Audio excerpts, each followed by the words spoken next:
الرحیم د مشه منصور کلي پیرنټس مشران سابقه استادان د سکول اعضای ټیچر ایچ ډي او سرکل زید الله خان صاحب ایس ایچ ای ظهیر الدین ورسره سکول سټاف او ټولو بچیو په جمع السلام علیکم.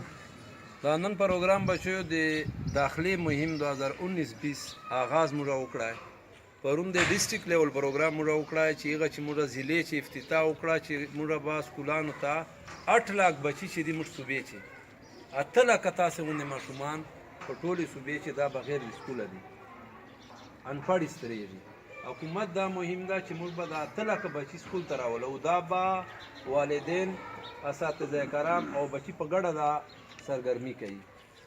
که بچی خپله سکول غواړي چې والدین یې نه پوهوي نو نه راځي. که ټیچر زړه غواړي چې والدین ملاتړ نه وي ورسره بچی سکول ته نه راځي. سکول خو یقیني چې زه ډېر وخت نه راځه دلته ظهیر الدین سره متعلق ته داسې نه و چې د اوس ته زړې کمرې وې دوره تعداد نه و قطبالدین د وپچې تعداد دلته کم. اوس خو ماشاءالله دا سکول زه وایم چې ما اوس زړه غوښته چې ومې کاته چې چېرې کمره لا چېرته هغه ورته ارینج کړو یو شیډ ورته ارینج کړو. یقینا ګرمي ده.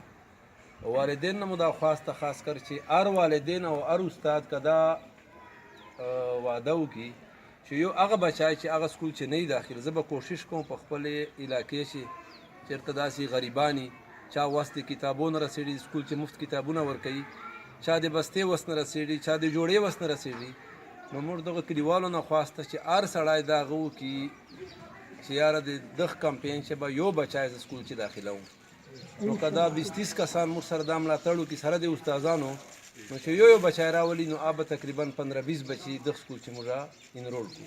او دفتر طرف نه ظهیر الدین ته زه وایم چې درخواست یې راکړي چې موږ سره اویلیبل ریسورسز دي دو ته یو شیډ ضرورت ته تعداد زیات ته کمرې کمې دي هغه به موږ سکول نه ورته ارینج کوو.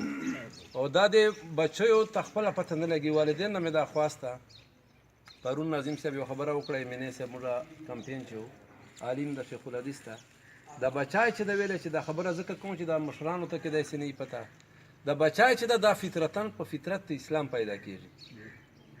خدای دا قانون ده چې بچای پیدا کېږي که هندو کره پیدا کېږي که سیک کره پیدا کېږي که مسلمان کره پیدا کېږي دا په فطرت د اسلام پیدا کېږي. نو د بچای چې کله پیدا سي بچیو تاسو ته به نه وي پته مشرانو ته پته نو بچای چې کله پیدا سي نو دی وزاړي.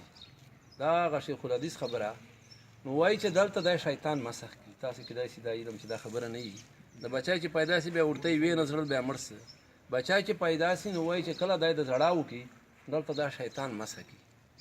نو اوس وایي چې اسلامي پوینټ آف ویو سره دا د والدین ذمهواري ده د استاد ذمهواري ده چې د بچي تربیت څرنګه کوي. دا فطرتاً په فطرت د اسلام پیدا ده او دا سعید ده شکی نه ده. اوس که والدین زړه په خواړه او استاد زړه په خواړه استاد داسې ورته میلاو چې د تربیت یې کاو او والدین زړه په خواړه نو بچي تربیت پکې دي. والدین نه مې خواسته چې شاید دلته بچي دي مشکې د بچیو پته کوي سکول سره د رابطه ساتي ځکه چې دا ته ترخیل واقع مو پرون ولیدله دا جاهلیت دا انپړوالی که والدین د بچي تربیت وکړي او څه شی ورته بچ نه کړي د اخلاقي تربیت وکړي دنه سړی جوړ کړي دته د هېڅ شی نه کړي ډېر دا دپاره ډېر دی. او که ډېرې پیسې دولت ته ورته جمع کړي او یو بچی د پوډري څه نشایي څه مړه یې تر وکړو نو ټینشن د ګوشي ده پریشان به ګوشي دولت په لګوي.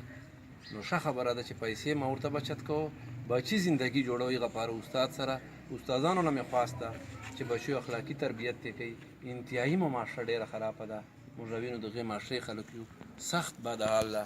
موبایل زمانه ده دې نه بچي رشکي بچ ساتو.